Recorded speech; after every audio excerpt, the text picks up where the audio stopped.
Hello everyone and welcome to the Spanish League. This is the honor division of the Spanish League and it is Praggnanandhaa versus Cheparinov. It's the first game that we are going to cover. A lot of you have requested it as it's really incredible. Over 100 moves, and the game really shows just how much you have to invest in a game and how much you have to be excellent for like 6 hours in order to defeat an opponent who just will not blunder.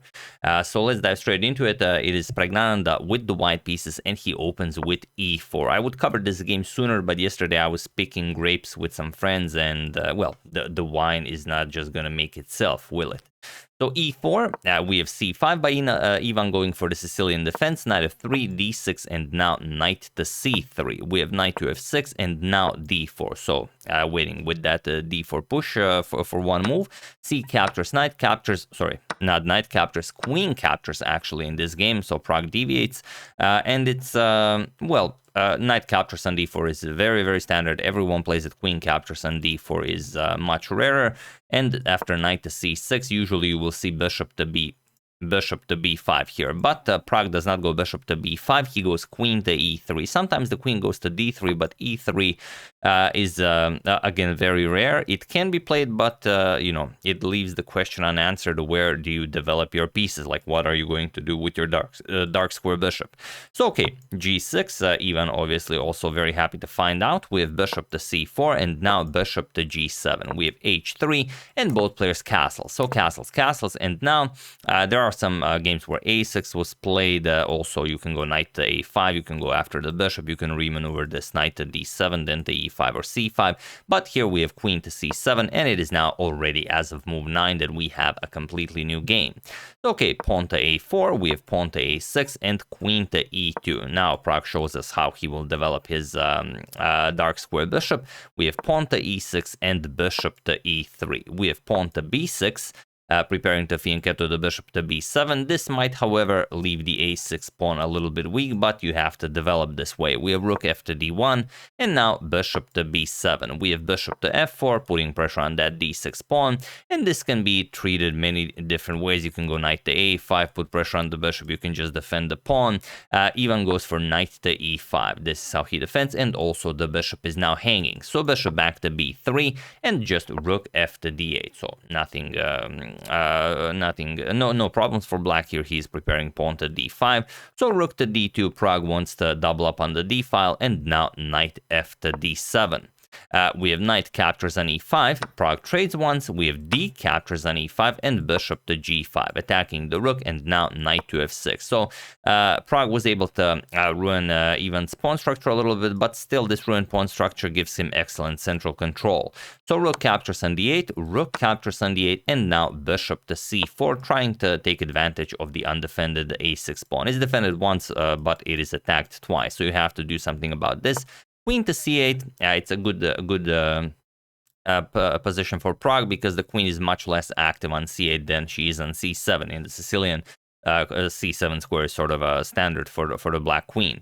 So bishop back to d3. Now the e4 pawn is defended, and Pragg can look to improve the position of his other pieces. We have rook to d4, a very nice rook lift, trying to get Pragg to go for bishop to e3, and that's exactly what Pragg goes for. Bishop to e3, rook to d6 defending, and now rook to d1. We have knight to d7, now preparing knight to c5, and here pawn to f3, further defending the e4 pawn, knight to c5, and now bishop back to c4, of course not allowing trade knight for bishop, as both of them still have the bishop pair. So now you have to be a little bit careful. If the queen, for example, moves, you're just gonna pick up the knight and then win the a6 pawn. So here Cheparinov trades once, we have rook captures, queen captures, and now all of his pieces are excellently placed. The queen is great, the bishop is great, the knight is great, the bishop on g7 not so great, so he will improve on that. Bishop to f8, queen to e2, again putting pressure on that a6 pawn, and bishop to e7 now. We have pawn to b3 and pawn to h5. So Cheparinov says, all right, you've made some nice ideas here, some nice moves, but how are you looking for any advantage here. So knight to d1, and now knight back to d7. We have king to h2, king to g7. Both players just improved the position of their kings, and queen to d2. Now with some ideas of maybe bishop to h6 check if the position calls for it, but nothing really happening here. Queen to c6. We have queen back to e2, again putting pressure on the a6 pawn, saying your queen cannot remain on the active c6 square, so he goes back. Queen to c8, and now knight to f2. We have knight back to c5, king to h1, and now queen to c7, and queen back to d2. Queen to d2 is sort of a dare, hoping that Cheparinov is not satisfied with the draw and that he still wants to continue playing this game, and he does. He goes knight captures on a4. Now, of course, if the knight is captured, the bishop will hang, so Pragg plays bishop captures on e6, and Cheparinov says, all right, thank you for that. You've eliminated that doubled e-pawn. Knight back to c5 attacks the bishop, but now Pragg gets the d5 square for his bishop, which was impossible with the pawn on e6. So pawn to a5, and now knight to d3. Putting pressure on the c5 knight and on the e5 pawn, and just knight captures on d3, queen captures, and here bishop captures on d5 was played. Now, the reason you capture on d5 is Pragg already has a threat here. Let's say you play h4, which is a great move. Pragg's idea was, of course, bishop captures on b7, and after queen captures, queen b5, just going after the b6 pawn, and you cannot defend. Bishop to c5 will, of course, be met with bishop captures, and you will not be able to recapture as the queen is hanging, so you have to go after the c2 pawn, but the problem is after bishop captures and queen captures on c2, you have queen captures on e5 check, and Pragg wins a pawn. Bishop f6, queen gets nicely centralized on d5, and after a4, okay, you can trade everything off here. Pragg still ends the position being up a pawn. Probably not enough to win the game, but still, you know, it's giving up a pawn. So Cheparinov decides to capture, bishop captures, pawn captures, and now just block the position with bishop to d6. So okay, Pragg goes c4, we have pawn to f5, and now bishop to d2. We have queen to c5 and queen to e3, offering a queen trade, and Cheparinov says, all right, we've played this game quite enough, let's trade and call this a day. We have bishop to c7, not bishop to c7, bishop to c5, defending and offering a trade. If you trade, of course, it's a draw, nothing really happening here. Yes, you do have a passed d-pawn, but the black king will just blockade it, and that's pretty much it. So if Pragg wants to continue, he has to keep the bishops in the game. Bishop g5, now comes king f7. We have pawn to g4, bishop to e7, again offering a trade of bishops. We have bishop back to d2, and now bishop to c5. We have king to g2, and now Cheparinov trades once, captures, and king to e7. We have king to g3 and bishop to d4 now. King to h4, and now king to f6. We have bishop to g5 check, king f7, and here Pragg trades, captures, and now once you look at this position, you probably think, okay, yeah, I mean, still it's a dead draw. Both players equal material, both players the bishops of the dark square color. Pragg's king may be a little bit more active, but certainly not enough to influence the result or anything. But there's one thing that you always have to check when you're playing the endgame of the bishops of the same color. Look at Pragg's pawns. Pragg's pawns are on light squares, all of them, and even has a dark square bishop. So even if you gave black 1000 moves with the bishop, the result, he cannot change the position or anything because the pawns are on light squares. And he, on the other hand, has 3 pawns on dark squares, which Pragg can attack, as he also has a dark square bishop. So, okay, you can't really attack the a5 pawn, but this is the base of the pawn chain. You can attack this pawn, and you can attack this pawn. So this is the next stage of Pragg's plan.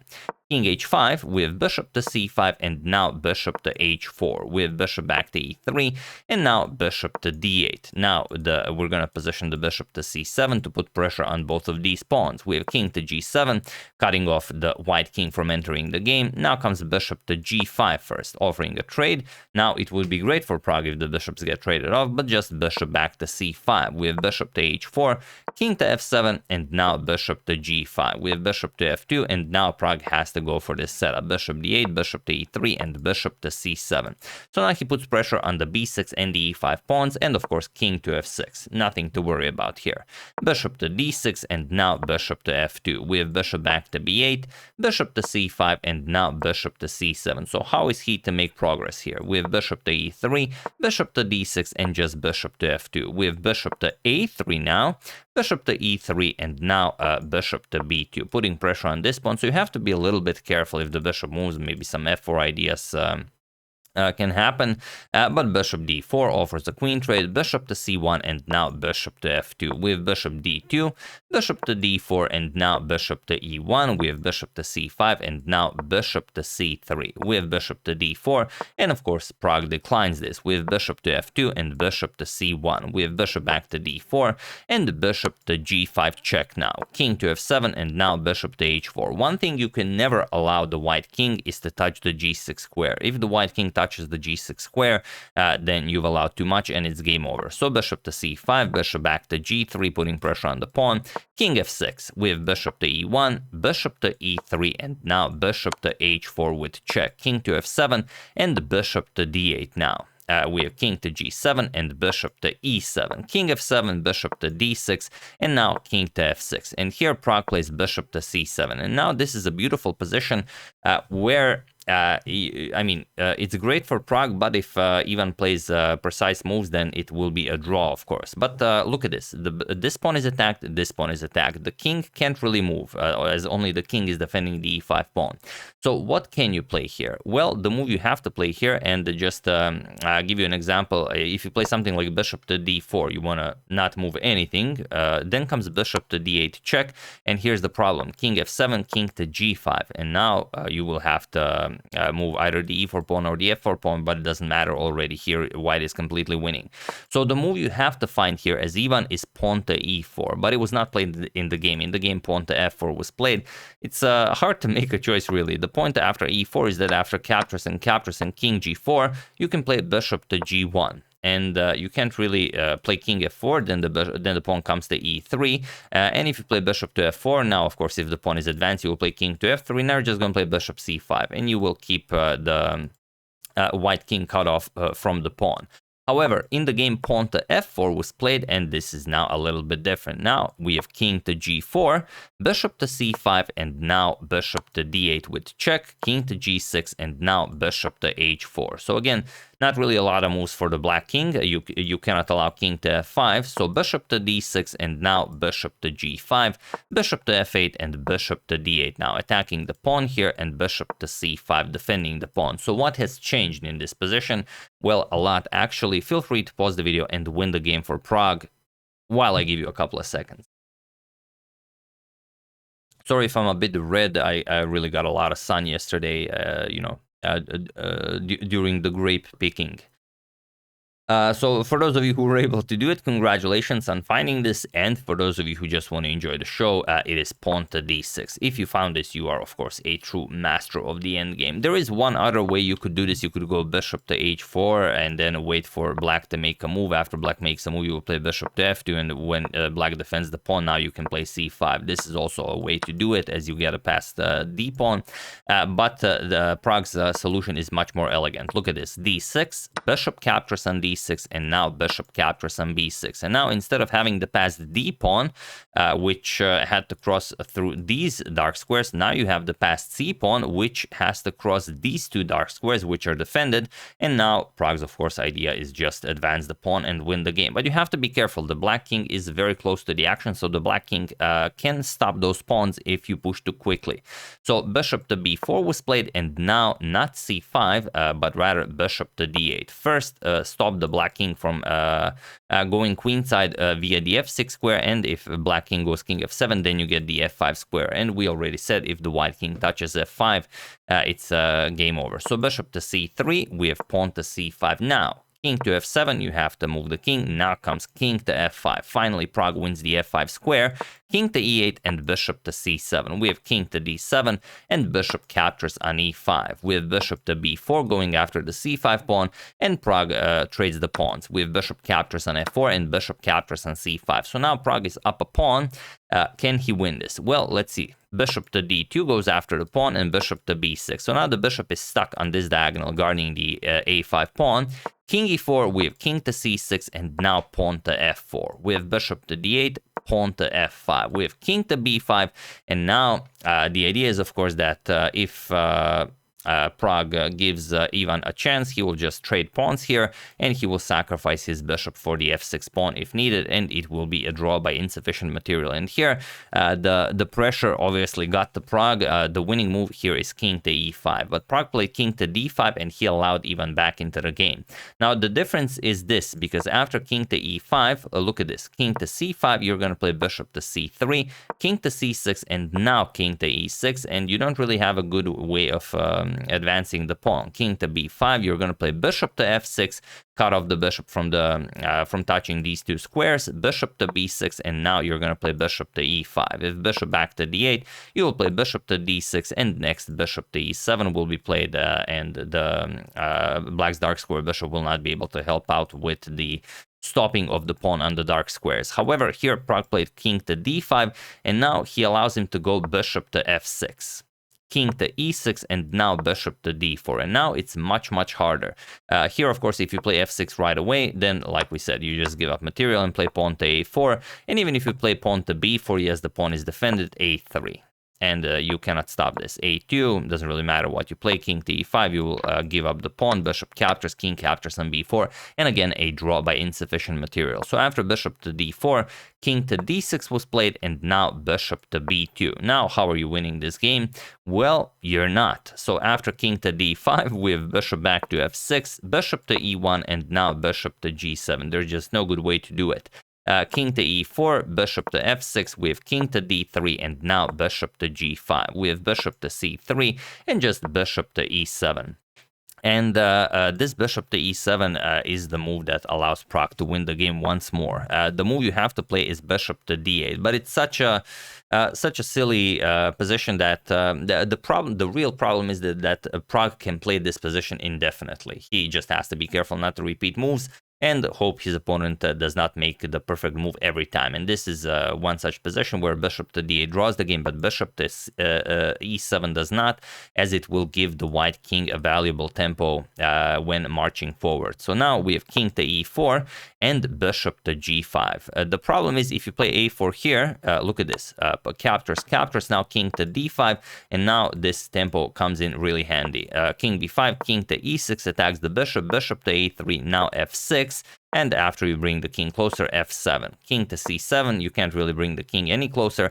Now bishop to f6, followed by bishop to e7, and you go bishop to f8. Now comes bishop to e7, bishop to h6, and now, okay, you control this square. Now it's time to control these two squares. You will play king f5, and after king to d7, bishop to e3, again cutting off the black king completely, and after king to c6 or anything, you're just going to play king to g6, and now you are controlling these three squares. Next move, you are advancing the pawn to victory.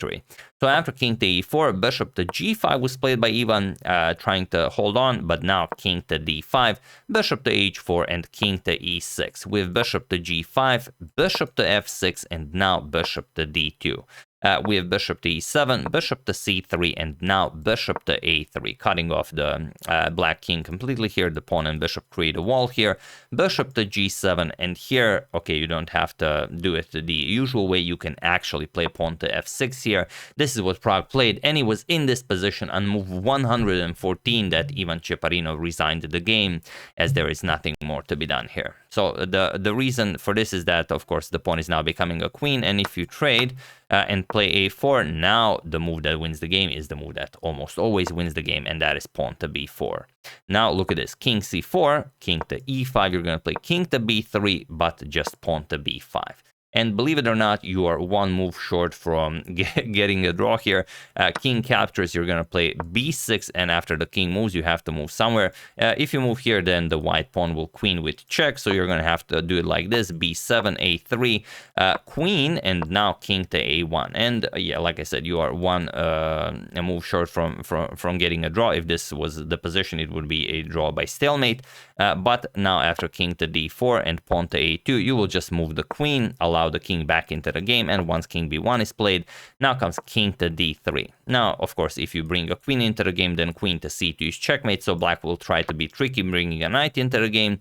Sometimes you have to use this, like if you're playing on lichess and your opponent has like 1 second and you know that your opponent thinks that you will just pre-move into a queen and he will play queen to c2 instantly, and then you will just get a draw. But you know, if you want to be that kind of a player. But after king to c3, let's say knight to c2, you will just get checkmated. So I know some of you, even though when it's winning, you like me to show how the game would end. So this is how the game would end. But yeah, 140 moves is what it took for Pragg to take down Ivan Cheparinov. And you see that even though it was an equal game, if you ask the engine, yeah, it's a draw. It's a draw all the time. But the problem is here, like in this position where even before this, like when okay, a lot of moves were played, but like even all the way here, like when you traded pawns, it's only move 53. Once you realize that your opponent has targets and you don't have targets, you know that you can play this forever. Play it forever. If it's a classical game, play it forever, and you know your opponent will make a mistake eventually. So yeah, that's the game. Really hope you guys enjoyed it. I would like to wish a very happy birthday to Daniel Fajardo Jimenez. And I would like to thank Kim Coleman, Kevin Alimadi, and Raymond Young for a contribution to my channel. Thank you a lot. I really appreciate it. And I would like to congratulate Zdravko, who graduated in his university, and as his friends would say, who in their right mind gave you a diploma. Once again, really hope you guys enjoyed it. You can check 2 of my previous videos here. Thank you all for watching, and I will see you soon, continuing to check up on your wonderful suggestions such as this one and whatever else happens in the chess world. So thank you all. I will see you soon, and have an excellent rest of your day. And if you want to try your luck and skill at playing Alireza Firouzja, first link in the description below. You probably already know what I'm talking about. Thank you all. I will see you soon, and have an excellent rest of your day. And sorry for a bit of a longer video.